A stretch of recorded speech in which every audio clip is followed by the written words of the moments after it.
పేరుతో దూషించిన యానిమేటర్ పై చర్యలు తీసుకోవాలని డిమాండ్. పత్తి కొనుగోలు కేంద్రాలు ఏర్పాటు చేయాలని రైతు సంఘం నేత అప్పలనాయుడు డిమాండ్. అనకాపల్లిలో ప్రపంచ మత్స్య దినోత్సవ వేడుకలు. యువత మార్క ద్రవ్యాలకు దూరంగా ఉండాలన్న డీఐజీ గోపీనాథ్.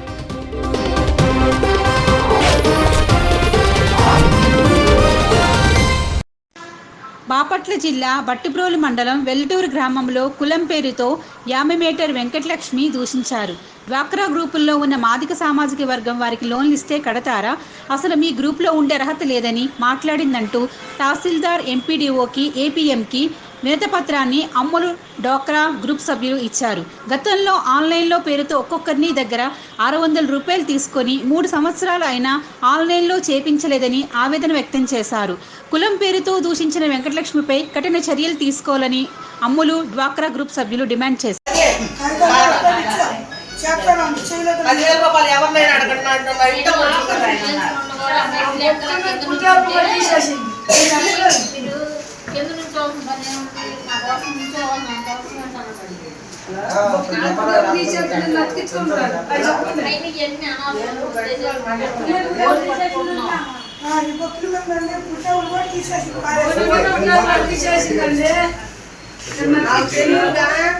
ఈసారి కనుక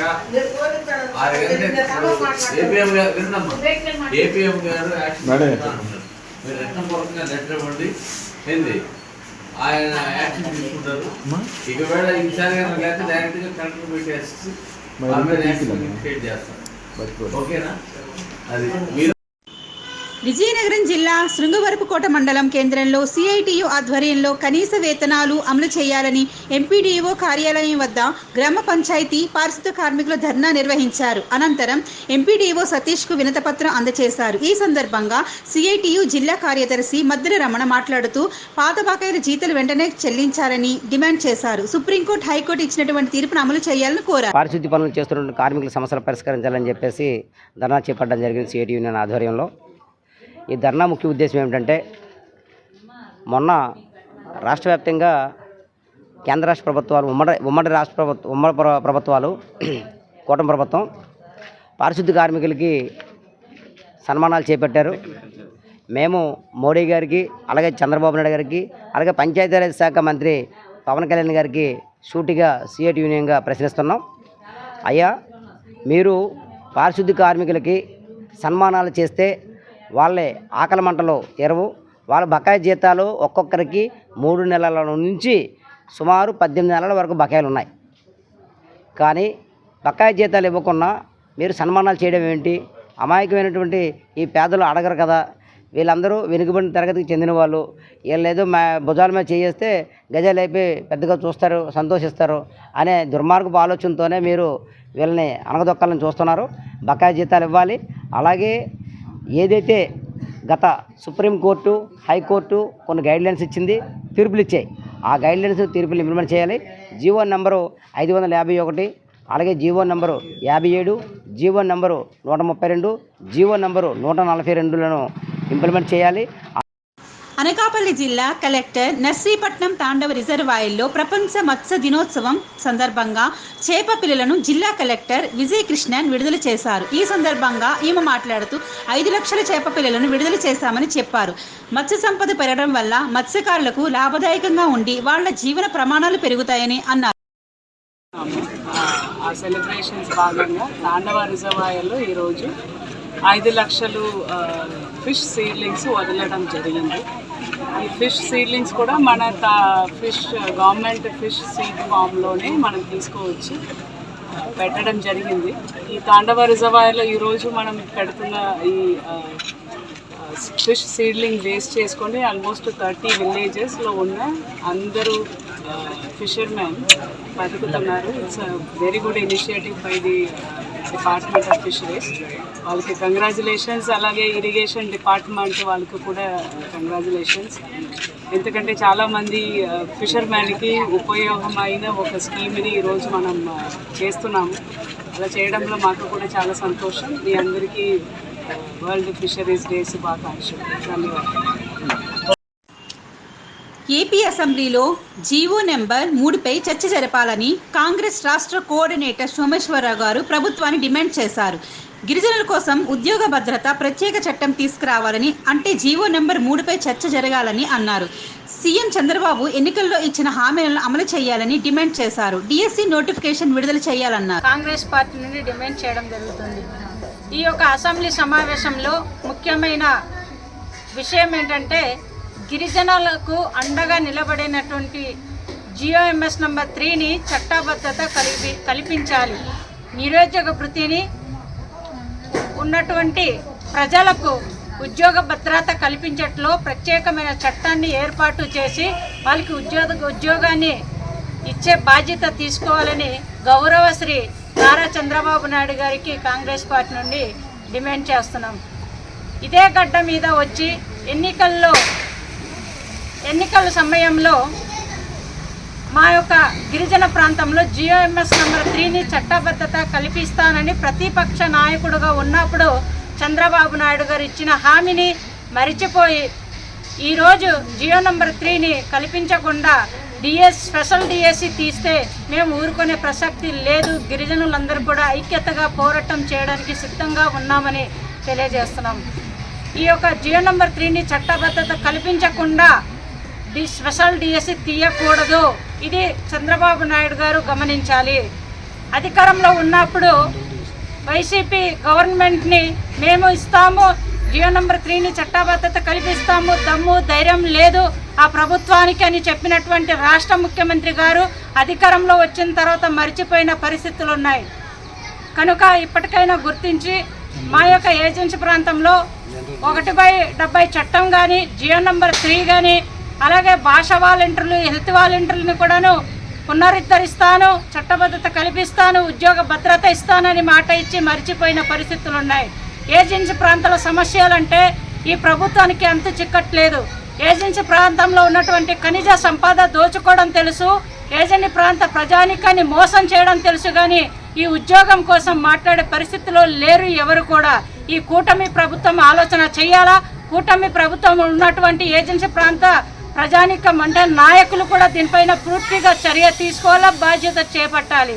కనుక ఈ యొక్క ఏజెన్సీ ప్రాంత సమస్యలే కాదు, ప్రభుత్వం ఇచ్చిన హామీలను నెరవేర్చడానికి సిద్ధంగా ఉండాలి, సిద్ధపడాలి. వాళ్ళకి వాళ్ళు ప్రతిపక్షంలో ఉన్నటువంటి జగన్మోహన్ రెడ్డి కోసం విమర్శించడం తెలుసు, కానీ ఈ ప్రాంత ప్రజల కోసం సమస్యని ఏ విధంగా పరిగణలో తీసుకోవాలి, ప్రజా సమస్యని మెరుగుపరచాలనే మాట మాత్రం మా యొక్క రాష్ట్ర ముఖ్యమంత్రి గారికి ఎందుకు రావట్లేదని తెలియజేస్తున్నా. ఎప్పుడు బడ్జెట్ విషయాన్ని మాట్లాడుతున్నారు కానీ ఉద్యోగాలకు ఎందుకు తీయట్లేదో ఒకసారి గమనించాలి. ఇవాళ హెల్త్ వాలంటీర్లు కూడా ఫోన్ చేయడం జరిగింది, మాకు 108 వాహనాల్లో ఉద్యోగాలు ఉన్నాయి తప్ప కానీ జీతాలు లేవు అంటున్నారు. అలాగే ఏఎన్ఎంలు కానీ, స్టాఫ్ నర్సులు కానీ, మరి తదితరులు ఎవరు చూసినా మాకు సుమారుగా 6 నెలలు పైబడి మేము ఉద్యోగాలు చేసాము, మాకు జీతాలు ఇవ్వట్లేదు, మా ఒక కుటుంబ పోషణకి ఏ విధంగా మాకు బాధ్యత తీసుకుంటారో మేము ఉరి తీసుకునే పరిస్థితిలో ఉన్నాం, రోడ్డు మీద పడిపోయాం, మా బాధ్యత ఎవరు అంటున్నారు. అలాగే ఈయోలను కూడాను నేను ఉద్యోగ భద్రత కల్పిస్తాము, మీకు జీత బస్తలు ఇస్తాము, కొనసాగిస్తామన్నారు. ఇవాళకి కూడా ఇచ్చిన మాటని నెరవేర్చుకోలేదు.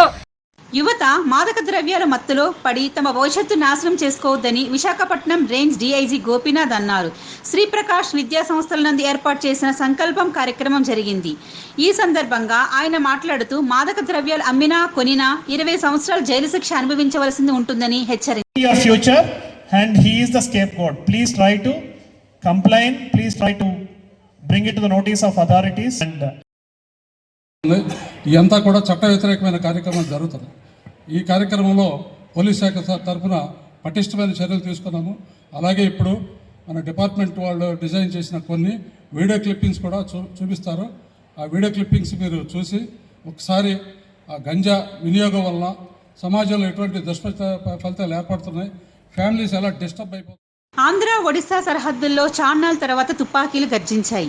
మల్కాన్గిరి జిల్లా కనిమెల బ్లాక్లో జిన్గేల్గూడ అటవీ ప్రాంతంలో పోలీసు బలగానికి మావోయిస్టులకు ఎదురుపడ్డారు. మావోయిస్టులకు పోలీసులకు మధ్య జరిగిన ఎదురుకాల్పుల్లో ఒక మావోయిస్టు మృతి చెందగా ఒక జవాన్కు గాయాలయ్యాయి. గాయపడ్డ కానిస్టేబుల్ మెరుగైన వైద్యం కోసం జిల్లా ఆసుపత్రికి తరలించినట్లు పోలీసులు వెల్లడించారు. మావోయిస్టుల కదలికలపై పక్కా సమాచారం అందుకున్న పోలీసులు ప్రత్యేక గాలింపు చర్యలు నిర్వహించారు. జిందెల్గూడ ముట్టు ఏరియా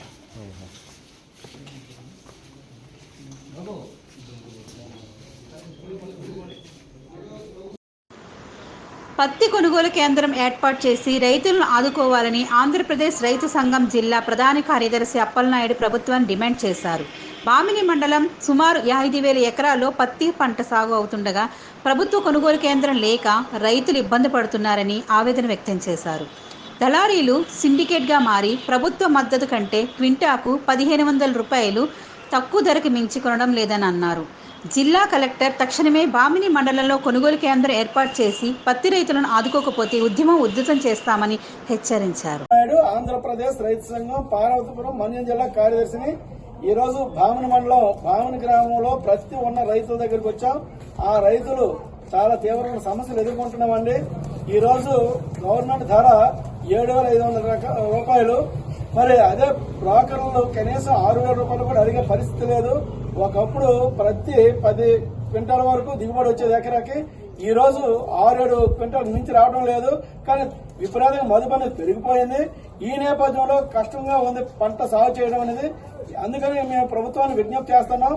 ఏమంటే ఒకటి, ప్రతి ధర ఏదైతే ప్రభుత్వం ఇచ్చిందో దాన్ని అమలు చేయడానికి అది రైతుకు అందాలంటే ఇక్కడ 5,000 ఎకరాల వరకు ఆథరైజ్డ్ గా అనాథరైజ్డ్ గా సాగు అవుతున్న ప్రతి ఉంది.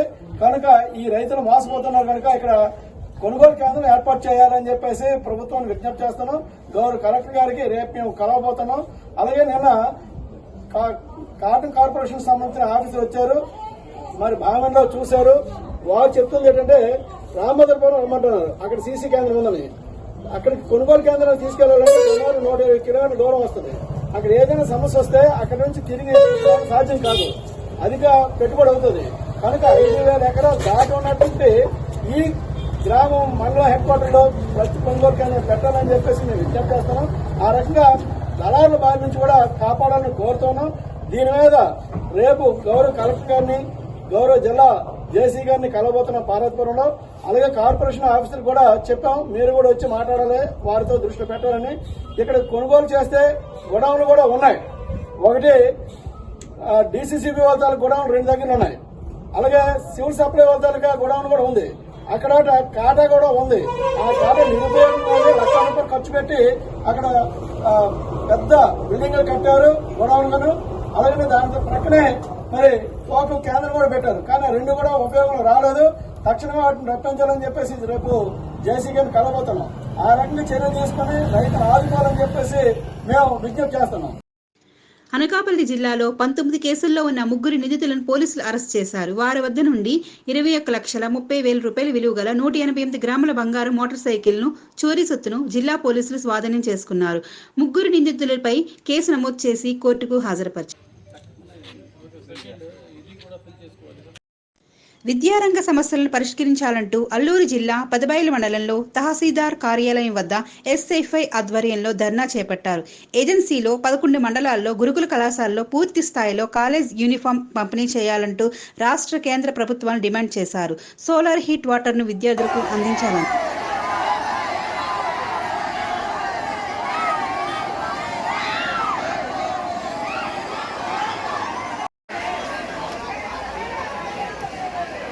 జిల్లా ప్రధాన కార్యదర్శి ఈరోజు పెదబయలు మండల కేంద్రం ఎటు ఉన్న పాఠశాల, కాలేజ్, స్కూల్ అన్ని కూడా ఈరోజు ఎంఆర్ ఆఫీస్కి వచ్చిన వినతి పత్రం ఇవ్వడం జరిగింది.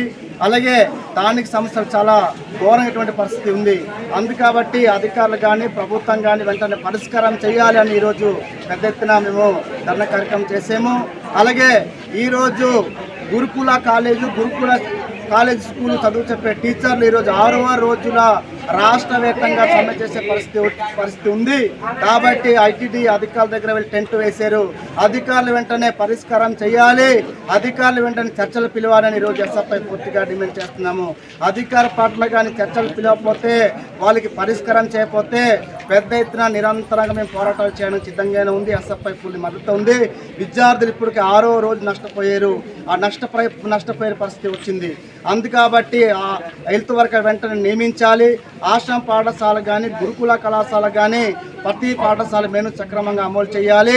అలాగే హెల్త్ వర్కర్ నియమించాలని ఈరోజు పెద్ద ఎత్తున పోరాటం చేస్తున్నాము. విద్య దీవెన వసతి దీవెన పెండింగ్లో వెంటనే బకాయిలు చెల్లించాలి. రాష్ట్ర ప్రభుత్వం గతంలో ఉన్నటువంటి ప్రభుత్వము వెంటనే విడుదల చేసింది. ఉన్నటువంటి బకాయిలు వెంటనే కూటమి ప్రభుత్వం ఇండియా కూటమి ప్రభుత్వం వెంటనే విడుదల చేయాలి. అలాగే విద్యాశాఖ మంత్రి ప్రతి హాస్టల్ కాలేజీల్లో రగ్గులు దుప్పట్లు కంపెనీ చేయాలి, సబ్బులు కంపెనీ చేయాలి, జర్కిన్ కంపెనీ చేయాలి. ఈ రోజులోని చాలా ఏజెన్సీ ప్రాంతంలోనే చలికాలం వచ్చింది. చలికాలం వెంటనే వేడి వాటర్ ఇవ్వాలి, డ్రింకింగ్ వాటర్ ఇవ్వాలి. ఏజెన్సీ ప్రాంతంలోనే ఈ ఋతుకాలంలోనే 16 మంది మరణించడం జరిగింది. వాళ్ళకి సంపూర్ణంగా మద్దతుగా మేము ఇచ్చి వాళ్ళకి వెంటనే విచారణ జరిపించాలి, నష్టపరిహారాలు ఇవ్వాలని ఎస్ఎఫ్ఐ పూర్తిగా డిమాండ్ చేస్తున్నాము. ఇంకా మేము పరిష్కారం చేయకపోతే, విద్యారంగ మార్పులు తీసుకురాకపోతే మేము ఇక నిరంతరం పోరాటాలు చేసి మేము పెద్ద ఎత్తున పోరాటం రాష్ట్ర వ్యాప్తంగా కూడా పిలిపించి మేము బంద్ కార్యక్రమం చేస్తాము, ఉద్యమాలు చేస్తామని ఈరోజు ఎస్ఎఫ్ఐగా పూర్తిగా డిమాండ్ చేస్తాము. ఓకేనండి.